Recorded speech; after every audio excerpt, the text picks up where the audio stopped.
Hi you guys, it's Amanda with Healthy House on the Block, and I'm here with another weekly video, blog, and tip on creating an indoor space that really supports your health and wellness. This week we're going to talk about vacuums. I am someone who loves practical gifts. I got a vacuum for Christmas one year and it was like my favorite gift, still is a gift that I use every single day. But the important thing to know about vacuums is what kind of filter they have.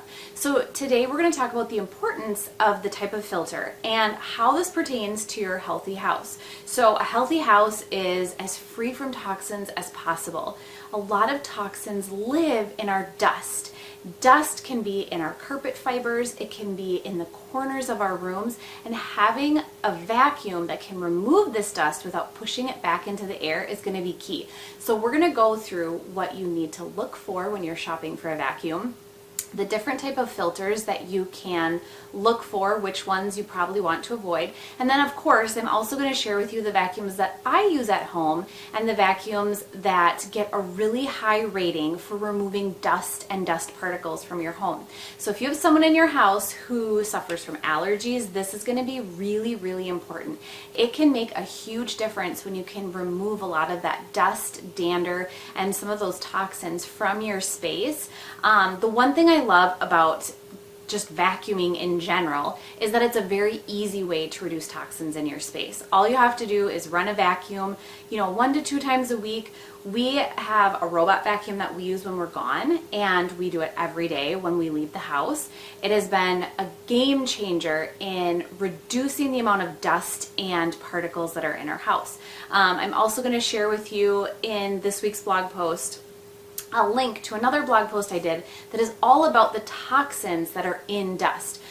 Everything from pesticides to plastic toxins to formaldehyde. And these are all things we can remove from our house really easily with just the proper vacuum and a little bit of work. So if you're someone who likes to read the blog post, check out the links, then I would encourage you to go to this week's blog post, which I have linked in the description below. Otherwise, let's get started with these video slides on choosing the right vacuum with the right filter. So a few years ago, I opened up one of my absolute favorite Christmas presents. It's the one thing I use almost every single day, and it was a splurge of a purchase. I am definitely a lover of practical gifts, and it just doesn't get more practical than a vacuum cleaner. It might seem like a dud, but when my husband got me our Dyson cord-free vacuum, I was absolutely beyond excited to use it. While I'm just naturally someone who loves the feeling of a clean house, I also know that removing as much dust as possible without pushing it back up into the air is also a matter of health. A post from a few months back had me sharing with you all the toxic stuff that ends up in the dusty corners of our home, and here we are talking about it again. So I guess the reason dust is given so much attention is because it's a problem that everyone has constantly. But in the same breath, it's a problem that we can all correct without spending a fortune. And a lot of times getting rid of house dust just boils down to a few key components and habits, which is exactly what I'm going to share with you in these slides. So this post and the slides are less about vacuum reviews and more about how to vacuum, along with the importance of using a HEPA filter vacuum. But I'm also going to share with you my favorite picks for vacuums, and some of them I use every single day. So getting rid of toxic dust can be such an improvement to our health and wellness, and all it takes is just a little bit of elbow grease to get started. So let's take a look at the toxins that are in our house dust. The layer of dust that forms in the corners of your rooms, behind doors and furniture, is more than just unsightly. Dust is more than just dirt. It contains some of the toxins that can burden our bodies the most because we're constantly being exposed to them. Our bodies naturally detoxify, and when we come into contact with toxins on a daily basis, it can become difficult for our systems to keep up. And this means that the leftover toxins that haven't been detoxified by our natural process continue to build up over time, leaving us with negative health effects ranging from hormone disruption to a taxed immune system. So the first one we're going to look at is pesticides. Pesticides enter our home on our shoes, as well as through the fine particles that can come loose from furniture, carpet, and textiles. Pesticides in dust can be absorbed through our skin, ingested, and breathed in when they are pushed into the air. Pesticides can lead to poor development in children, increased risk of cancer, chronic skin irritation and rashes, and immune system deficiencies. The second chemical we're going to look at is just synthetic chemicals in general. So another toxin lurking in our dust comes from the fibers in our textiles, carpets, and furniture. And these fibers often contain things like flame retardants and formaldehyde. Both are known carcinogens. Dust also contains chemicals from our plastics and our vinyls in the form of phthalates, PFCs, as well as phenol toxins that come from our cleaning products. These are endocrine disruptors that affect our natural hormone production and reproductive system and process. Bacteria is another one. It's not all bad, and I really don't believe in a completely sanitized space, but bacteria entering our home from outdoors can contain Staphylococcus, Streptococcus species, as well as fungal strains of microbes. And I am sharing a study in this week's blog post that talks about these things and how they detected them in house dust. So if you have kids, especially, this is something you want to reduce in your home. Children not only play in closer proximity to the floor for a longer period of time, but they also have hand-to-mouth habits that allow them to ingest more dust and dirt than adults. So keeping bacteria out of your home can help reduce illness in children as well. Dust mites are the last thing that we want to take a look at. They aggravate allergies and an allergic response in most individuals. In fact, even when dust mites are dead, they still aggravate the same symptoms. So the real way to eliminate the problem is to get rid of them altogether.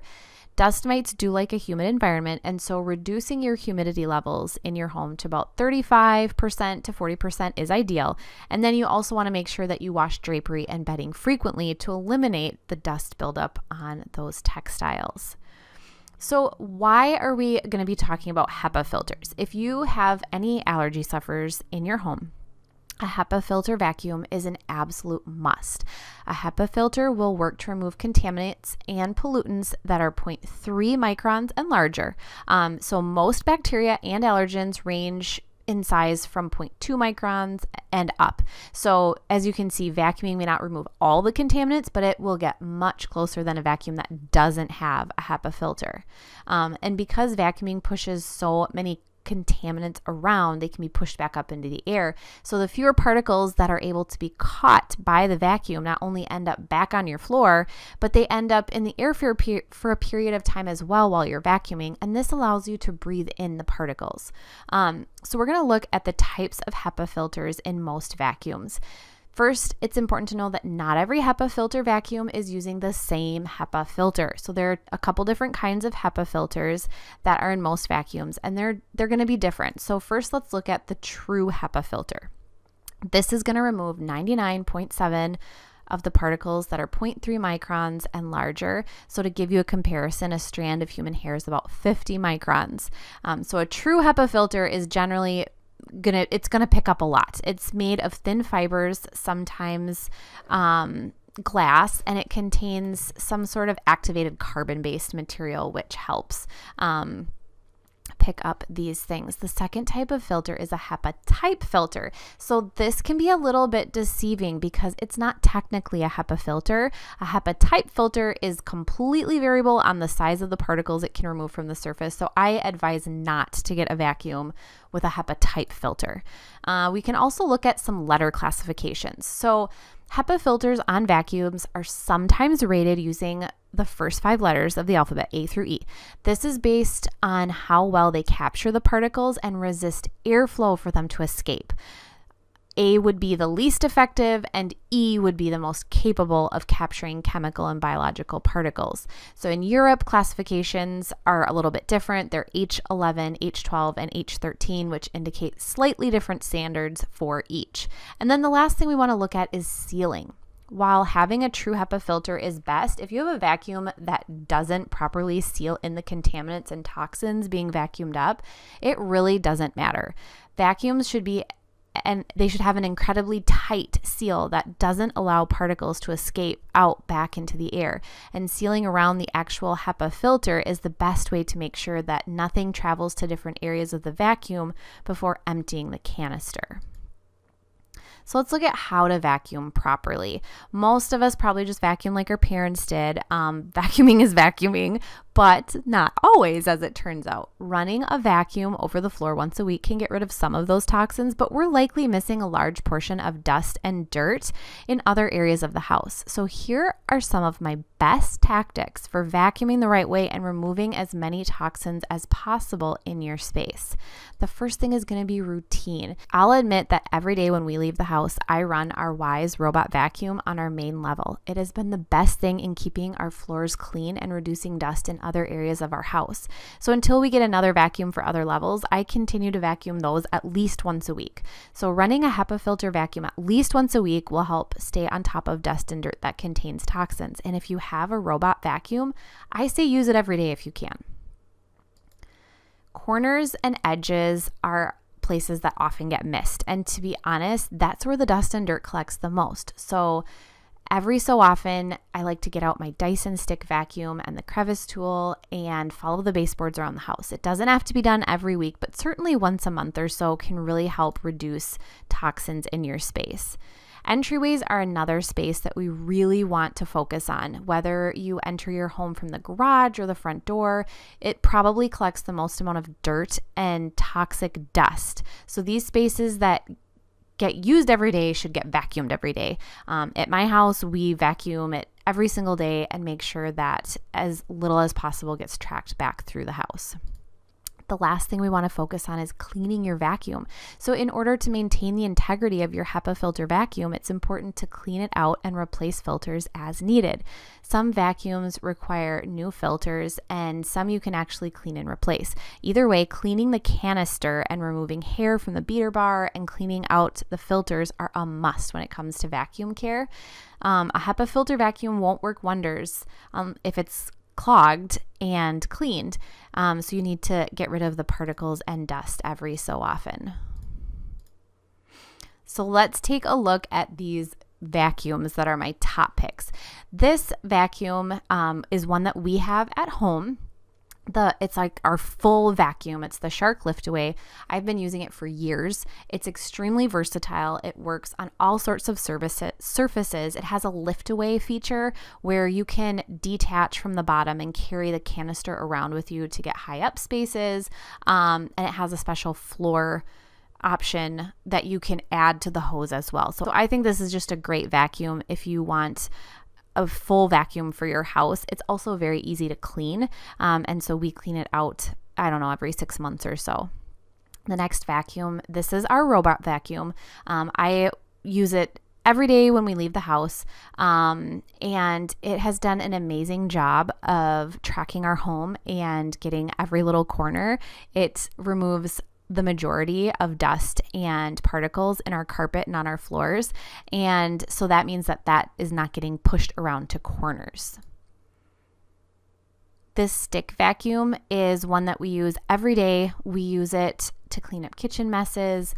It's always charged and ready to go. It's very easy to clean out the canister, which I love, and it does a really good job. All of these vacuums, by the way, are linked on my blog post, which I have listed in the description for you. So if you need a wet dry vac, which we really use ours quite a bit for different house projects, for cleaning out cars, this is a great vacuum. It has a HEPA filter that can be hard to find in wet dry vacs. And so this one I have linked for you, and it will help reduce any dust particles that are going to be coming back out. If you're doing a home project where you have very fine dust, you can also get an added filter for very fine particles to add to the HEPA filter. If you are going to splurge on a vacuum, this is the one you want to splurge on. This Blizzard vacuum, they are notorious for high quality. I do not have this vacuum myself, but it will pick up the tiniest particles, and it is a long-term investment. So this is something that you will hold on to for a very long time. And then the last vacuum I want to share is a budget vacuum. So if you're in a pinch, you need a vacuum, you don't want to spend a fortune, the Hoover Wind Tunnel it has the true HEPA filter. It has sealed containers. It's easy to clean. This is the one that will get the job done for the lowest price.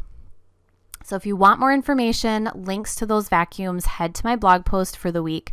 You can click the link at the end of my video description. You guys, thank you so much for hanging out with me and learning more about vacuums and the filters that we need to have in our vacuums.